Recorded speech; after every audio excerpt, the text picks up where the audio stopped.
አጠቃላይ ወደ 52720 አካባቢ ጣቢያዎች አሉት። በእነኚህ ሁሉ ጣቢያዎች የሚሰራጩ የመራጮች ምዝገባ ቁሳቁሶች ወደ 8200 ካሬ ላይ ባረፉ 3 መጋዘኖች ይሄ የምታዩት ወደ 2200 ካሬ ነው። ሌሎች 2600 እና 3600 ካሬ ላይ ያረፉ 2 መጋዘኖች አሉን። ዋሽንግተንና በቴህራን መካከል ያለው ወታደራዊ ፍጥጫ ወደ ለየት ደረጃ መሸጋገሩን ያመለክቱ መረጃዎች ከያቅጣጫው እየወጡ ነው። ፕሬዚዳንት ዶናልድ ትራምፕ ለኢራን የ10 ቀናት ጊዜ ገደብ በመስጠት ስምምነት ካልተደረሰ ወታደራዊ እርምጃ እንደሚወሰድ ማስጠንቀቃቸው ለጦርነቱ ማስጀመሪያ የተሰጠ የመጨረሻ ዛቻ ይመስላል። መደበኛ ነዋሪነታቸው በተለያዩ ክልሎች በክልልና በአዲስ አበባ ከተማ በክልልና በድሬዳዋ ከተማ በአዲስ አበባና በድሬዳዋ ከተማ ውስጥ በሆኑ ሰዎች መካከል የሚነሱ ጉዳዮች የፌዴራል ፍርድ ቤቶች ፍትሐ ብሔራዊ ዳኝነት ስልጣን ነው። ሰላም ጤና ይስጥልን ውድ ተመልካቾቻችን፣ ሀገር ዜና ጀምሯል። የተለያዩ የሀገር ውስጥና ዓለም አቀፍ መረጃዎችን ይዘን ቀርበናል። ከዜናዎቹ ጋር ዳግም ተገኝ ነኝ። በመጀመሪያም አበይት መረጃዎችን አስቀድምን። የኢትዮጵያ ብሔራዊ ምርጫ ቦርድ ለ7ኛው ሀገራዊ ምርጫ የሚያስፈልጉ ቁሳቁሶችን በማዘጋጀት ላይ እንደሚገኝ አስታውቋል። የዝግጅት ስራው 40 በመቶ ተጠናቋል ያለው ቦርዱ ቁሳቁሶቹ እስከ ምርጫ ጣቢያ ድረስ በፌዴራል ፖሊስ እጀባ ስር እንደሚጓጓዙ ተገልጿል። ተጨማሪ አለን። የኢትዮጵያ ብሔራዊ ምርጫ ቦርድ ለ7ኛው ጠቅላላ ምርጫ የመራጮች ምዝገባ የሚያገለግሉና በሀገር አቀፍ ደረጃ ለሚገኙ ከ52000 በላይ የምርጫ ጣቢያዎች የሚከፋፈሉ ቁሳቁሶችን በመለየትና በማሸግ ስራ ላይ እንደሚገኝ አስታውቋል። ለመራጮች ምዝገባ የሚያስፈልጉ ቁሳቁሶች ለየምርጫ ጣቢያዎቹ በዝርዝር ተለይተው እየተደለደሉ መሆኑን ቦርድ ያስታወቀ ሲሆን የመራጮች መዝገብ፣ የመራጭነት መታወቂያ ካርድ፣ ልዩ ልዩ ፎርሞችና የጽህፈት መሳሪያዎችን የማደራጀት ስራው በጥንቃቄ የተከናወነ እንደሚገኝ ጠቁሟል። የቦርዱ የሎጂስቲክስ ኃላፊ አቶ መልክ ያሉላ ዝግጅቱ በመላ ሀገሪቱ የሚገኙ 52720 የምርጫ ጣቢያዎችን ታሳቢ ያደረገ መሆኑን ገልጸዋል። ቦርዱ አጠቃላይ ወደ 52720 አካባቢ ጣቢያዎች አሉት። በእነኚህ ሁሉ ጣቢያዎች የሚሰራጩ የመራጮች ምዝገባ ቁሳቁሶች ወደ 8200 ካሬ ላይ ባረፉ 3 መጋዘኖች ይሄ የምታዩት ወደ 2200 ካሬ ነው። ሌሎች 2600 እና 3600 ካሬ ላይ ያረፉ 2 መጋዘኖች አሉን። እዚህ የምናሽገው የአማራ ክልል የጋምቤላና ቤኒሻንጉል ነው። ሌላ 3600 ካሬ ላይ የኦሮሚያን የሐረሪንና የድሬዳዋን እናሽጋለን። የሌሎቹ ቀሪ 7 ክልሎች ደግሞ 2600 ካሬ ላይ እናሽጋለን ማለት ነው። አሁን የእሸጋ ስራችንን ኦልሞስት 40% አካባቢ አከናውነናል። ይሄ ማለት ወደ 22000 አካባቢ ቁሳቁሶች ታሽገው ተጠናቀው እስከ ትላንትና ድረስ ያለ መረጃ ነው። ዛሬም እሸጋ ይቀጥላል። ነገም እንደዚሁ እሸጋው እስከ እሁድ ድረስ ይጠናቀቃል ብለን እናምናለን። 30 በመቶ በሚሆን የምርጫ ጣቢያዎች ላይ የመራጮች ምዝገባ በቴክኖሎጂ ታገዘ እንደሆነም ኃላፊ አክለው ተናግረዋል። ለዚህም እንዲረዳ ዲጂታል ታብሌቶችን የማዘጋጀትና ለየጣቢያዎቹ የመመደብ ስራ እየተከናወነ መሆኑን ተነግሯል። የኢትዮጵያ ፖስታ አገልግሎት በሂደቱ ላይ የጥራት ቁጥጥር እያደረገ መሆኑንም ቦርዱ የገለጸ ሲሆን ቁሳቁሶቹ እስከ ምርጫ ጣቢያ ድረስ የሚጓጓዙት በፌዴራል ፖሊስ እጀባና ጥበቃ መሆኑ ተገልጿል። በአሁኑ ወቅት የዝግጅቱ ስራው 40 በመቶ መጠናቀቁንም አቶ መልኬ ጠቁመዋል። 30% አካባቢ በሚሆኑ ምርጫ ጣቢያዎች ላይ የቴክኖሎጂን ቤዝ ባደረገ መልኩ የመራጮች ምዝገባ ይከናወናል ማለት ነው። ከእሸጋ ጋራ ራሱን የቻለ ጥንቃቄ እናደርጋለን።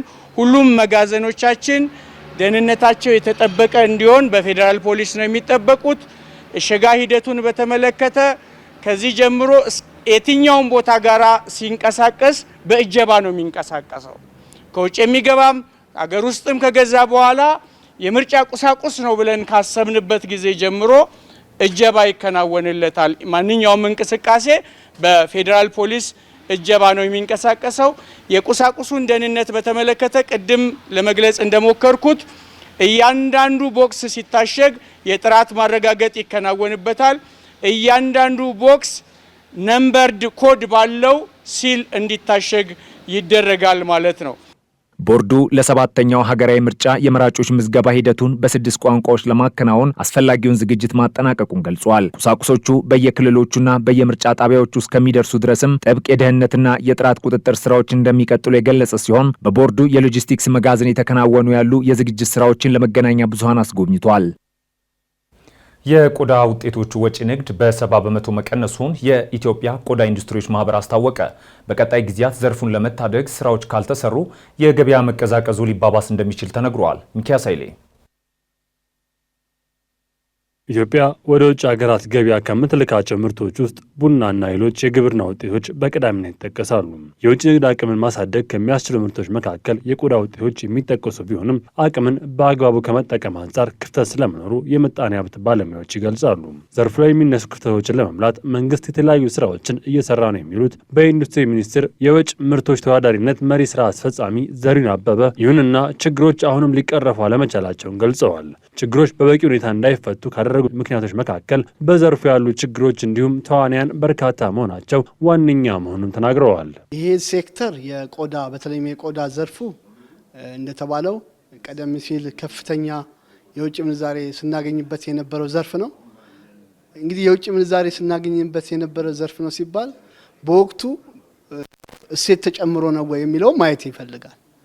ነገር ግን ከቅርብ ዓመታት ወዲህ እሴት በመጨመር ኤክስፖርት እየተደረጉ ያሉ ውጤቶች በጣም በርካታ ነበርና ምናልባት አሁን ላይ የውጭ ምንዛሬ ግኝቱን በተለይ ከቆዳ ዘርፍ የምናገኘው የውጭ ምንዛሬ ግኝት ለማሳደግ በርካታ ስራዎች እየሰራን ቢሆንም እንደ ማነቆ ተብሎ የተለዩት አንዱ የዚህ ኮንትሮባንድ ነው። ኮንትሮባንድ ደግሞ በአንድ ዘርፍ ወይም እንደ ኢንዱስትሪ ብቻ ሳይሆን የጉምሩክም ልንለው አንችልም፣ የንግድና ቀጣናዊም ልንለው አንችልም። ዘርፈ ብዙ ሴክተሮችን የሚያካትት ርብርብ የሚፈልግ ነው። የቆዳ የውጭ ንግድ በአመት እስከ 150 ሚሊዮን ዶላር የሚደርስ ገቢ ይገኝበት እንደነበረ የሚያነሳው የኢትዮጵያ ቆዳ ኢንዱስትሪዎች ማህበር ይህ የገቢ መጠን ከጊዜ ወደ ጊዜ እየቀነሰ በአመት ከ30 እስከ 40 ሚሊዮን ዶላር ብቻ እያስገባ እንደሚገኝም ገልጸዋል። ዘርፉን ለዚህ ዳረጉ ችግሮች በርካታ መሆናቸው ያነሱት የማህበሩ ፕሬዝዳንት ዘላለም መራዊ መንግስት የግሉ ዘርፍ እንዲበረታታ የተለያዩ የብድር አማራጮች እንዲያመቻች የፖሊሲ ሪፎርም ማድረግ እንዳለበትም ጠቁመዋል። በአሁኑ ሰዓት ከ30 በመቶ በታች ባለ አቅም እየተመረተ ወደ 28 ሚሊዮን ዶላር ኤክስፖርት ማድረግ ተችሏል። ይሄ ትልቅ ችግር ባለበት ሁኔታ የተገኘ ውጤት ነው። እንግዲህ በችግር ውስጥ እያለ እንኳን ውጤት ማምጣት የቻለና ትልቅ እድል እንዳለው የሚያሳይ ኢንዱስትሪ ስለሆነ መንግስት አስፈላጊውን ክትትልና ድጋፍ ቢያደርግ ኢንዱስትሪ ውስጥ ያለነውም ደግሞ ተዋናዮች አስፈላጊውን ጥረት ብናደርግና ኢንዱስትሪው እንዲለወጥ የየበኩላችንን ብናደርግ ማህበራችንም ትልቅ የቅስቀሳ ትልቅ የማንቃት ሪፎርም የማድረግና ኢንዱስትሪው የተሻለ ደረጃ ላይ እንዲደርስ ትልቅ ስራ ቢሰራ ኢንዱስትሪው ተስፋ እንዳለው የሚያሳይ ነው። ስለዚህ ባለፉት ዘመናት እስከ 150-160 ሚሊዮን ዶላር ድረስ መላክ የሚችለው ኢንዱስትሪ በአሁኑ ሰዓት ደረጃው ወርዶ ወደ 30 ሚሊዮን ዶላር ብቻ ነው እየተገኘ ያለው። ይሄን በ3-4 እጥፍ ማሳደግ እንደሚቻል ትልቁ ጥሬ ዕቃው ኢትዮጵያ ውስጥ መገኘቱ ብቻ አመላካች ስለሆነ ይሄ መስተካከል የሚችል መለወጥ የሚችል ኢንዱስትሪ መሆኑን አይተንበታል ማለት ነው። ከጸጥታ ጋር የተያያዙ ችግሮች የዘርፉ ውጤት ላይ ተጽዕኖ እያሳደሩ ስለመሆናቸው ፕሬዝዳንቱ አክለውም ተናግረዋል። የኮንትሮባንድ ንግድ እንደ ሀገር ሊገኝ የሚገባውን ገቢ ዝቅተኛ ያደረገ ስለመሆኑም ተነስተዋል። መሰል ችግሮች ለመፍታት በትኩረት እየተሰራ ነው የሚሉት በኢንዱስትሪ ሚኒስቴር የውጭ ምርቶች ተወዳዳሪነት መሪ ስራ አስፈጻሚ ዘሪሁን አበበ የመፍትሄ አካል የሆነው የቆዳ መንደር ሞጆ አካባቢ ለመገንባት የጥናት ስራ ስለመጠናቀቁም ተናግረዋል።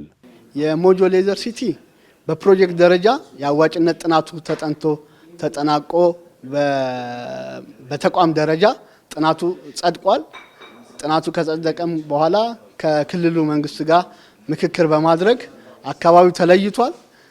እዛ አካባቢ ላይ ያሉ አርሶ አደሮች ተለይተዋል፣ በቁጥርም ተለይተዋል። እነሱ ጋር ምክክር እየተደረገ ነው። ምናልባት እነዛን አርሶ አደሮች መልሶ በማቋቋም ያንን አካባቢ ሲለቁ መልሶ በማቋቋም በኩል ያለ ምንም አይነት ጉድለት እንዳይኖር የምክክር ላይ ነው ያለነው። በደረጃ ተጠናቆ የሀብት ማፈላለግ ስራ ላይ እንገኛለን። ዘርፉ አሁን ካለበት ደረጃ ዝቅ እንዳይል መንግስትና በዘርፉ ያሉ የግል ኢንዱስትሪ አምራቾች በጋራ መስራት እንደሚጠበቅባቸው ተጠቁመዋል። ፕሬዚዳንት ዶናልድ ትራምፕ ለኢራን የ10 ቀናት የጊዜ ገደብ በመስጠት ስምምነት ካልተደረሰ ወታደራዊ እርምጃ እንደሚወስዱ አስጠንቅቀዋል። ኢራን በበኩሏ በሀገሪቱ ላይ ማንኛውም አይነት ወታደራዊ ጥቃት የሚሰነዘር ከሆነ በቆራጥነትና በተመጣጣኝ ሁኔታ ምላሽ እንደምትሰጥ ለተባበሩት መንግስታት ድርጅት ማስጠንቀቂያ ልካለች። ሙሴ ከበደ ዝርዝር አለው። በዋሽንግተንና በቴህራን መካከል ያለው ወታደራዊ ፍጥጫ ወደ ለየለት ደረጃ መሸጋገሩን የሚያመለክቱ መረጃዎች ከየአቅጣጫው እየወጡ ነው። ፕሬዚዳንት ዶናልድ ትራምፕ ለኢራን የ10 ቀናት ጊዜ ገደብ በመስጠት ስምምነት ካልተደረሰ ወታደራዊ እርምጃ እንደሚወሰድ ማስጠንቀቃቸው ለጦርነቱ ማስጀመር የተሰጠ የመጨረሻ ዛቻ ይመስላል።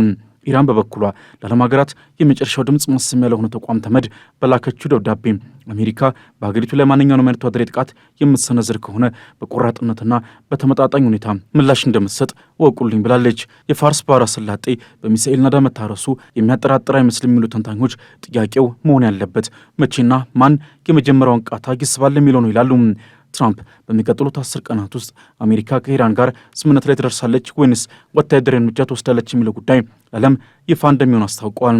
ፕሬዚዳንት ትራምፕ በዋሽንግተን ዲሲ በተካሄደው የሰላም ቦርድ የመክፈቻ ስብሰባ ላይ እንደተናገሩት ከኢራን ጋር ስለ ኒውክሌር ፕሮግራሙ ስምምነት ላይ ለመድረስ ገና ብዙ ስራዎች ይቀሩናል ብለዋል። ይሁን እንጂ ስምምነት ላይ መድረስ ካልተቻለ እርምጃችንን አንድ ደረጃ ከፍ ልናደርገው እንችላለን ሲሉ ወታደራዊ ጥቃቱ ሊሰነዘር እንደሚችል ፍንጭ ሰጥተዋል ብሏል ቢቢሲ በዘገባው።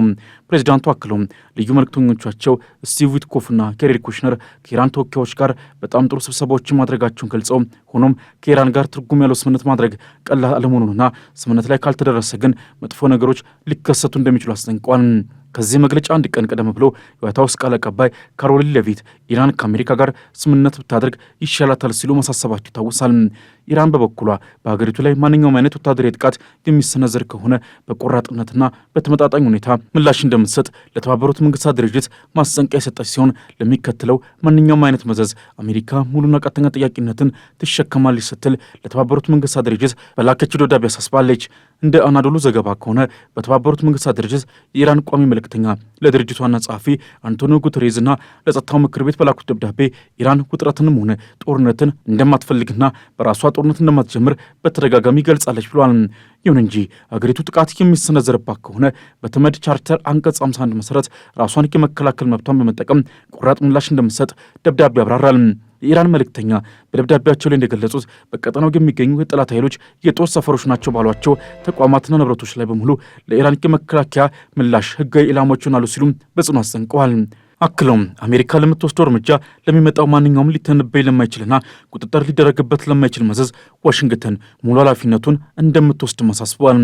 ይህ የኢራን ይፋዊ ቅሬታና ማስጠንቀቂያ የመጣው የአሜሪካው ፕሬዚዳንት ዶናልድ ትራምፕ ባሳለፍነው የካቲት 18 ቀን በማህበራዊ ሚዲያ ባስተላለፉት መልእክትም በህንድ ውቅያኖስ የሚገኘውን የዲያጎ ጋርሺያና በእንግሊዝ የሚገኘውን የአርኤኤፍ ፌርፎርድ የጦር ሰፈሮችን ለጥቃት ልንጠቀምባቸው እንችላለን በማለት ግልጽ ዛቻን መሰንዘራቸውን ተከትሎ ነው። ኢራን የአሜሪካን ዛቻ ለቀጠናው አሰቃቂ መዘዝ የሚያስከትልና ለዓለም አቀፍ ሰላምና ደህንነት ትልቅ ስጋት የሆነ እውነተኛ ወታደራዊ ወረራ ምልክት አድርጋ ትመለከተዋለች ብሏል። ተመድም ሳይረፍድ አሁኑ ጣልቃ እንዲገባና ሁኔታውን እንዲያራግብም ጥሪ አቅርባለች።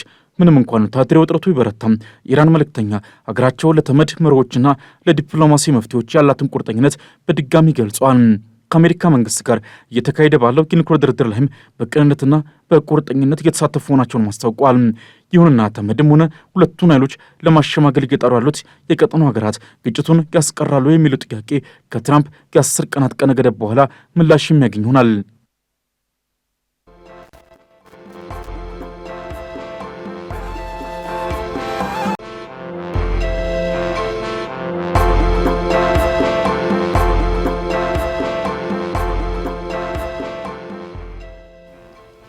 ውድ ተመልካቾቻችን ሀገር ዜና እንደቀጠለ ነው። አጫጭር ወዳልናቸው መረጃዎች አለፍን። በኢትዮጵያ የመጀመሪያው የኒውክሌር ኃይል ማመንጫ ጣቢያ የሚገነባባቸውን እጩ ቦታዎች አስመልክቶ ጥናት መዘጋጀቱ ተሰማ።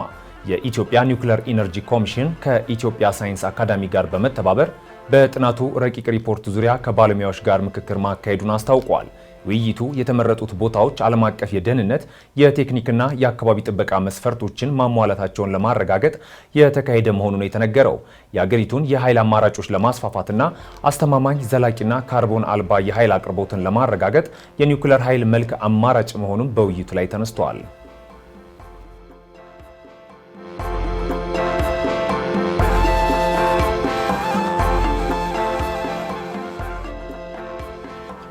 ኢትዮጵያ ባለፉት 6 ወራት ውስጥ ከ700 ሺህ በላይ ዓለም አቀፍ ቱሪስቶችን በማስተናገድ ከ2.6 ቢሊዮን ዶላር በላይ ገቢ አግኝታለች ሲል ቱሪዝም ሚኒስቴር አስታወቀ። የአፈጻጸም ለሀገሪቱ ከፍተኛ የውጭ ምንዛሪ ግኝት አስተዋጽኦ ማበርከቱን ያስታወቀው ሚኒስቴሩ ለውጤቱ መገኘት ታላላቅ ዓለም አቀፍ ጉባኤዎች በአዲስ አበባ መካሄዳቸው ትልቅ ድርሻ እንደነበራቸው ጠቁመዋል። የቱሪዝም ሚኒስቴር ዴታ እንደገና አበበ ቪዚት ኢትዮጵያ የተሰኘው ድረገጽ ቱሪስቶች ወደ ሀገር ከመምጣታቸው በፊት መዳረሻዎችን በቀላሉ እንዲመርጡ እያገዘ መሆኑን ገልጸዋል።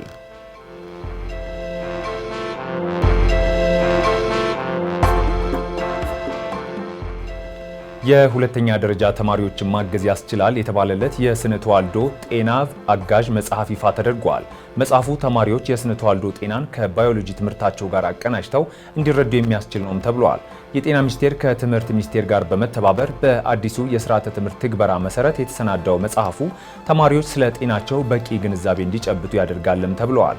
በትምህርት ቤቶች የሚገኙ አፍላ ወጣቶች የሚያጋጥሟቸውን የተፈጥሮ የአካልና የስነ ልቦና ለውጦችን በሚገባ ተረድተው ትምህርታቸውን ያለምንም መስተጓጎል መከታተል እንዲችሉ እንዲህ ያሉ አጋዥ መጽሐፍት ሚናቸው የጎላ መሆኑ ተገልጿል። በአዲሱ ስርዓተ ትምህርት ውስጥ ያልተካተቱ የስነ ተዋልዶ ጤና ጉዳዮችን አካቷል የተባለው መጽሐፉ ከ9ኛ እስከ 12ኛ ክፍል ለሚገኙ ተማሪዎች የሚያግዝ ነው ተብሏል።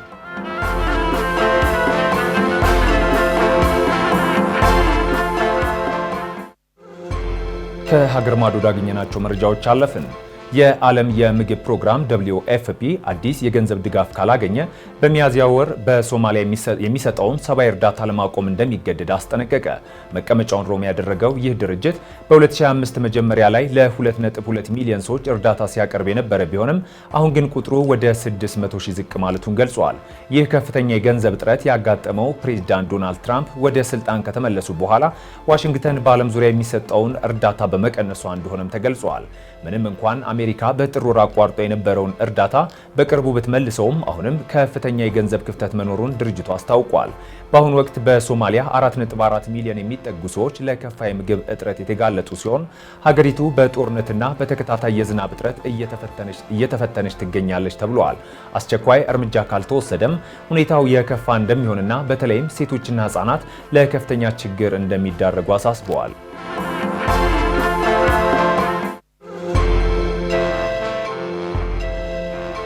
የሩሲያ የሰላም ቅድመ ሁኔታዎች ሽብርተኝነትና ማስፈራሪያ ናቸው ሲሉ የዩክሬኑ ፕሬዝዳንት ቮሎዲሚር ዜሌንስኪ አጣጥለዋል። ሀገራቸው ጦርነቱን ለማቆም ለእውነተኛ ድርድር ዝግጁ መሆኗን የገለጹት ዜሌንስኪ ዩክሬን ሉዓላዊነቷንና ነፃነቷን አሳልፋ እንደማትሰጥም አጽንኦት ሰጥተዋል። ሞስኮ ዩክሬን ከዶንባስ ግዛት እንድትወጣ የምታቀርበውን ጥያቄ ውድቅ ያደረጉት ፕሬዝዳንቱ አሁን ባሉበት ግንባር ላይ ሆነው ለመደራደር መፍቀዳቸው በራሱ ትልቅ ስምምነት መሆኑን ገልጸዋል። ሩሲያ 20 በመቶ የሚሆነውን መሬታችንን ይዛ ባለችበት ሁኔታ ለሰላም ዝግጁ መሆናችን ትልቅ መስዋዕትነት ነውም ሲሉ ተናግረዋል። የሩሲያን አቋም ሁሉንም ነገር ካልሰጣችሁ የሚል ማስፈራሪያን ያሉት ዜሌንስኪ ዩክሬን ከአሜሪካ ጋር በመሆን ስለ ድርድር አማራጮች ለመወያየት ፍላጎት እንዳላት ገልጸዋል። ይሁን እንጂ በግዛቶች ጉዳይ ላይ ያለው ከፍተኛ ልዩነት ድርድሩን እስካሁን እልባት አልባ አድርጎታል ማለታቸውን ኪየቭ ኢንዲፔንደንት ዘግበዋል።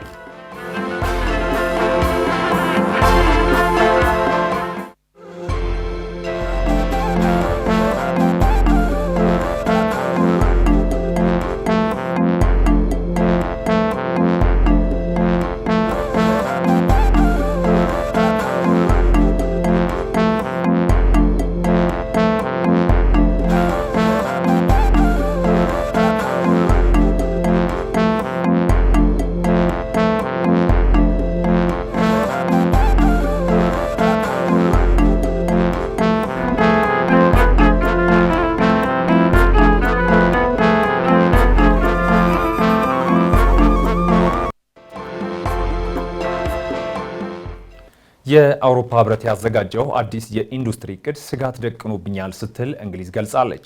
ህብረቱ አዲስ አዘጋጅቷል የተባለው የኢንዱስትሪ እቅድ በምርት አቅርቦት ሰንሰለት ላይ ከፍተኛ መስተጓጎል ሊፈጥር እንደሚችል የካቢኔ ጉዳዮች ሚኒስተር ኒክ ቶማስ ሳይመንድስ አስጠንቅቀዋል።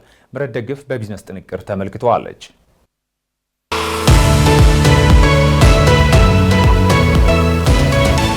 የአውሮፓ ህብረት ያዘጋጀው አዲስ እቅድ የኢንዱስትሪ ስጋት ደቅኖብኛል ስትል እንግሊዝ ገልጻለች። ህብረቱ አዲስ አዘጋጅቷል የተባለው የኢንዱስትሪ እቅድ በምርት አቅርቦት ሰንሰለት ላይ ከፍተኛ መስተጓጎል ሊፈጥር እንደሚችል የካቢኔ ጉዳዮች ሚኒስትር ኒክ ቶማስ ሳይመንድስ አስጠንቅቀዋል። አዲሱ የህብረቱ እቅድ በመንግስት በጀት የሚፈጸሙ ግዢዎች በተቀመጠላቸው ምጣኔ መሰረት በአውሮፓ ውስጥ ለሚመረቱ ምርቶች ቅድሚያ እንዲሰጥ የሚያስገድድ ነው። የአውሮፓ ህብረት በዚህ ወር መጨረሻ ላይ ይፋ ያደርገዋል ተብሎ የሚጠበቀው ይህ እቅድ በርካታ ህጎችን ያቀፈ ሲሆን በዋናነት በህብረት ውስጥ በሚመረቱ የኤሌክትሪክ ተሽከርካሪዎች 70% የሚሆነው ክፍሎቻቸው በአውሮፓ የተመረቱ መሆን እንዳለባቸው ግዴታ ጥሏል። ከዚህ በተጨማሪም እንደ ባትሪዎች፣ አሉሚኒየም፣ ኮንክሪት፣ የታዳሽ ኃይል መሳሪያዎችና ሌሎችም በአውሮፓ ውስጥ የተመረቱ ግብዓቶችን በመጠቀም ደረጃ ገደብ አስቀምጧል። የእቅዱ መዘጋጀትና የህጉ መውጣት የአሜሪካው ፕሬዝዳንት ዶናልድ ትራምፕ አስተዳደር በገቢ ምርቶች ላይ የጣለውን ቀረጥና ከቻይና የሚመጣውን ከፍተኛ የንግድ ጫና ለመቋቋም እንዲሁም የአውሮፓን ኢንዱስትሪ ተወዳዳሪነት ለማሳደግና ህብረቱ ራሱን ለመቻል ያግዘዋል ተብሎ የታለመ መሆኑን የገለጸው ህብረቱ በሌሎች ሀገራት ምርቶች ላይ ያለውን ጥገኝነት ለመቀነስ እንደሚያግዘው በመተማመን ማዘጋጀቱን ገልጿል። ይሁን እንጂ እቅዱ በህብረቱ ያሉ ሀገራት ውስጥ የሀሳብ መከፋፈል መፍጠሩንም ዘገባዎች አመላክተዋል። ጀርመንና ጣሊያንን ጨምሮ በእቅዱ ላይ ያላቸውን ስጋት ቢገልጹም ፈረንሳይን ጨምሮ ሌሎቹ የህብረቱ አባል ሀገራት ኢንዱስትሪዎችን ለመጠበቅ ጥብቅ የሆኑ የህግ ማዕቀፎች አስፈላጊ ናቸው ሲሉ ተደምጠዋል። ይህ በእንዲህ እንዳለ በስፔን እየተካሄደ በሚገኘው የኢኮኖሚ ጉዳዮች ውይይት ላይ በአውሮፓ የተመረተ በሚል የተዘጋጀውን አዲሱን የህብረቱን እቅድ በሀገራቸው እንግሊዝና በህብረቱ አባል ሀገራት መካከል አላስፈላጊ የሆኑ የንግድ እንቅፋቶችን ሊፈጥር ይችላል ሲሉ ኒክ ቶማስ ሳይመንድስ ተናግረዋል። ፖሊሲው በእንግሊዝና በህብረቱ መካከል ያለውን የምርት አቅርቦት ሊያስተጓጉል እንደሚችል የጠቆሙት ሚኒስቴሩ የምርት ወጪን ለመጨመርና ከሌሎች የንግድ አጋር ሀገራት ጋር ግጭት ሊፈጥር እንደሚችል ገልጸዋል።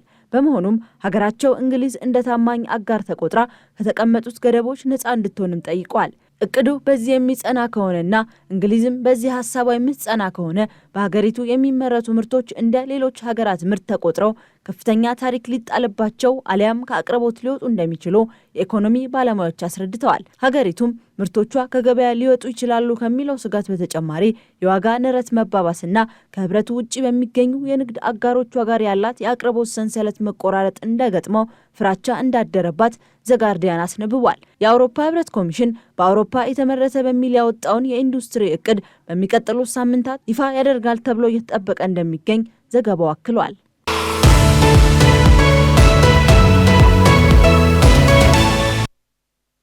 በተለያዩ ክልል ነዋሪዎች መካከል የሚደረግ ክርክር አልፎ አልፎ ይፈጠራል። በመሰል ሁኔታዎች ውስጥ ዜጎች በፍርድ ቤት ላይ ያላቸው እምነት እንዳይሸረሸር ጉዳዩ በውክልና ለፌዴራል ፍርድ ቤት ይሰጣል። የዛሬው ከጠበቃው ጋር ጥንክራችን ትኩረት ነው። ተከታትለን እንመለስ።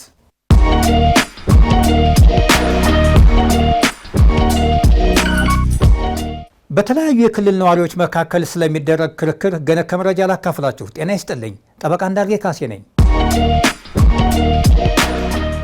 የንግድ ግንኙነት የበለጠ እያደገ ሲሄድ በዛው ልክ አለመግባባት ሊፈጠር ስለሚችል በተለያዩ የክልል ነዋሪዎች መካከል የፍርድ ቤት ክርክር መኖሩ አይቀርም አለም። መደበኛ ነዋሪነታቸው በተለያዩ ክልሎች በክልልና በአዲስ አበባ ከተማ፣ በክልልና በድሬዳዋ ከተማ፣ በአዲስ አበባና በድሬዳዋ ከተማ ውስጥ በሆኑ ሰዎች መካከል የሚነሱ ጉዳዮች የፌዴራል ፍርድ ቤቶች ፍትሐ ብሔራዊ የዳኝነት ስልጣን ነው። በህገ መንግስቱ እንደተመለከተው የክልል ከፍተኛ ፍርድ ቤት በክልሉ ከሚኖረው የዳኝነት ስልጣን በተጨማሪ የፌዴራል የመጀመሪያ ደረጃ ፍርድ ቤት የዳኝነት ስልጣን እንዳለውና የክልል ጠቅላይ ፍርድ ቤት የፌዴራል ከፍተኛ ፍርድ ቤት የዳኝነት ስልጣን እንዳለው ተመልክቷል። በዚህ መሰረት በተለያዩ ክልል ነዋሪዎች መካከል የሚነሳውን ክርክር የስረ ነገር ስልጣን እንደተጠበቀ ሆኖ የክልል ከፍተኛና ጠቅላይ ፍርድ ቤት በውክልና ስልጣናቸው ተቀብለው የሚያስተናግዱት ይሆናል።